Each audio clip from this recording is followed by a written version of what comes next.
For 13 straight years, the single most powerful man in all of Russia was never actually the Tsar sitting visibly on the throne for foreign visitors and courtiers alike to see.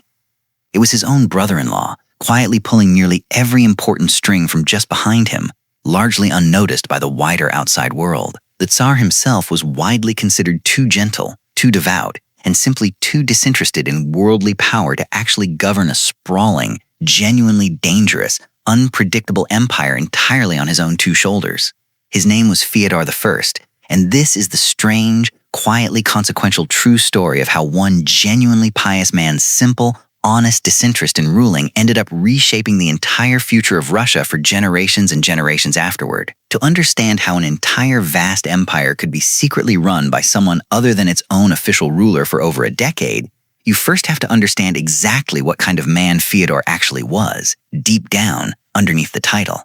Feodor was the son of Ivan IV, the notoriously brutal ruler history remembers as Ivan the Terrible, and he inherited the entire Russian throne in 1584, immediately following his fearsome father's long-anticipated death. By nearly every surviving contemporary account, Feodor was pious, gentle, and of a genuinely retiring disposition, someone who showed little real interest in politics, warfare, court intrigue, or the exhausting daily grind of actually governing a country this large, diverse, and famously unwieldy, preferring instead the quiet routine of church services and prayer. Some historical sources go even further than that, suggesting Feodor may have had a mild intellectual disability of some kind since childhood, though other eyewitnesses, including foreign diplomats present at his coronation, reported nothing especially unusual about him at all. Whatever the precise truth of his personal capacities really was, one thing became clear almost immediately to everyone watching him at court.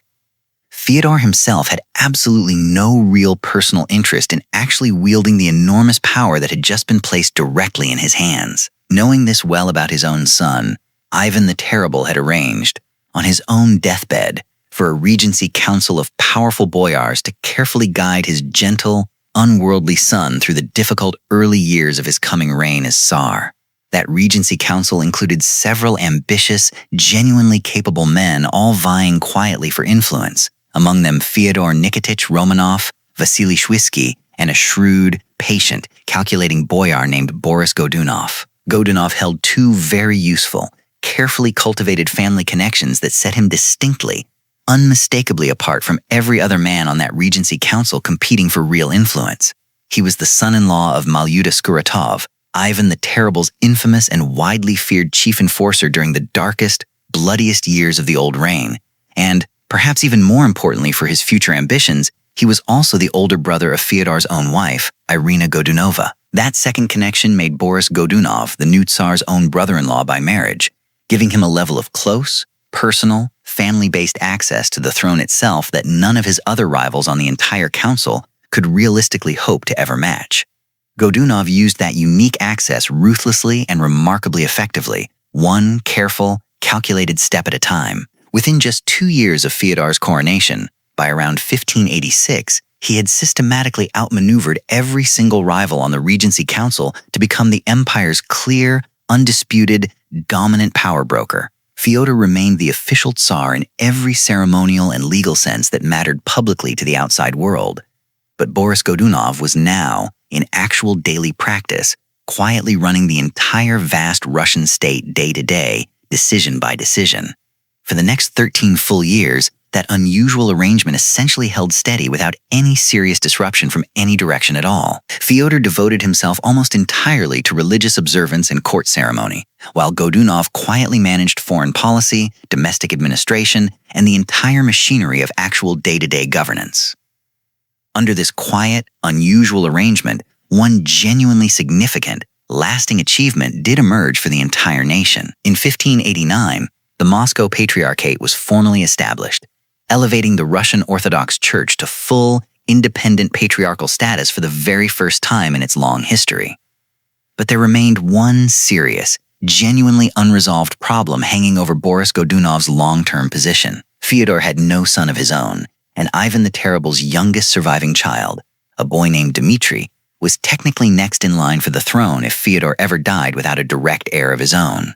Shortly after Ivan's own death, the Regency Council had already quietly arranged for young Dmitri and his grieving mother to be sent far away from Moscow entirely, to the small, distant provincial town of Uglich. Out of sight in distant Uglich, the young Tsarevich posed far less of an immediate political threat to anyone back at court in Moscow, though his very existence still represented an obvious, looming complication for whoever eventually hoped to inherit real, lasting, unchallenged power in Russia. In 1591, at around 9 or 10 years old, young Dmitri died suddenly and violently at Uglich, under strange circumstances that remain genuinely, hotly disputed by careful historians all the way to this very day. An official government commission, led by Regency Council member Vasily Shwisky himself, formally investigated the boy's sudden death and concluded that Dmitri had accidentally cut his own throat while suffering an epileptic seizure during a game involving a small knife. The ordinary people of Uglich did not accept that official government explanation for even a single moment. When news of the boy's death spread quickly through the small town, the population rose up almost immediately in furious, grief-stricken riot. Many townspeople were already openly, loudly convinced that Dmitri had been deliberately, coldly assassinated, and the name most commonly whispered as the man responsible was Boris Godunov himself, the Tsar's own brother-in-law and the man with the most to gain from the boy's sudden disappearance. Whether Godunov actually ordered the killing has never once been conclusively proven either way, and honest, careful historians still disagree sharply on the exact question even now, many long centuries later. What is genuinely beyond any real dispute is this: Dmitri's remarkably convenient, deeply suspicious death eliminated the single most obvious rival claimant standing between Boris Godunov and the eventual, undisputed throne of all Russia itself. For the rest of Feodor's long reign, that dark, unresolved suspicion followed Boris Godunov absolutely everywhere he went, a quiet shadow trailing behind an otherwise remarkably competent and genuinely effective administrator of the realm. Feodor himself, still largely detached from the actual machinery of state affairs and daily politics, appears to have remained genuinely, almost blissfully unaware of just how precarious and consequential his own family's succession had already quietly become. In 1598, after ruling in name only for 14 years total, Feodor finally died without ever having produced a single surviving son or any other direct heir capable of inheriting his own throne. His death brought a sudden, permanent, entirely irreversible end to the Rurik dynasty, the very same ruling family that had governed Russia in some form for roughly 7 continuous centuries beforehand without interruption, tracing all the way back to the legendary founding prince Rurik himself. With no obvious hereditary successor left standing anywhere in the entire family line, a national assembly known as the Zemsky Sobor formally convened in Moscow to decide exactly who should take the now genuinely vacant Russian throne next. In February of 1598, that same National Assembly elected Boris Godunov as the new Tsar of all Russia, formally granting him the very title he had already effectively held in actual practice for well over a decade beforehand without ever once having earned it by birth. The quiet regent who had spent 13 long, patient years running an entire empire from just behind someone else's throne had finally, openly, publicly become its sole and legitimate ruler in his own right at long last. It should have been, by almost any reasonable measure available to historians, the natural, well-earned culmination of absolutely everything Godunov had spent his entire adult life carefully, methodically, patiently building toward. Instead, his reign as Tsar proved deeply troubled almost from the very beginning, plagued by devastating widespread famine that killed enormous numbers of ordinary people, deepening court intrigue, and steadily growing public unrest right across the entire empire. Boris Godunov died in 1605, only 7 relatively short years into his own long-awaited reign as Tsar, his health and personal authority both already badly weakened by that difficult, exhausting point in his life. What followed his death was a dark, chaotic period Russian history remembers, quite accurately, as the time of troubles, roughly 15 years of brutal civil war, foreign invasion from Poland and Sweden, and near-total state collapse across the land.